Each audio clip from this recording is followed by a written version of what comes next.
90-year-old Han Dan works as a volunteer comic drawing teacher in a community in Yinchuan, northwest China's Ningxia Hui Autonomous Region. 30-year-old Shang Juan is an art teacher in a primary school in the city.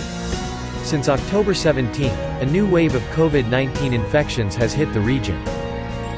Han and Shang chose to use their paintbrushes to express their solidarity and support in the fight against the pandemic.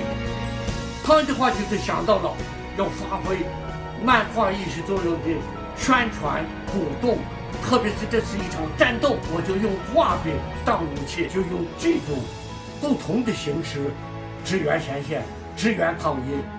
在抗疫的过程当中，辛苦的不仅有我们的教师，其实还有可爱的警察以及医护工作者，还有这些志愿者们。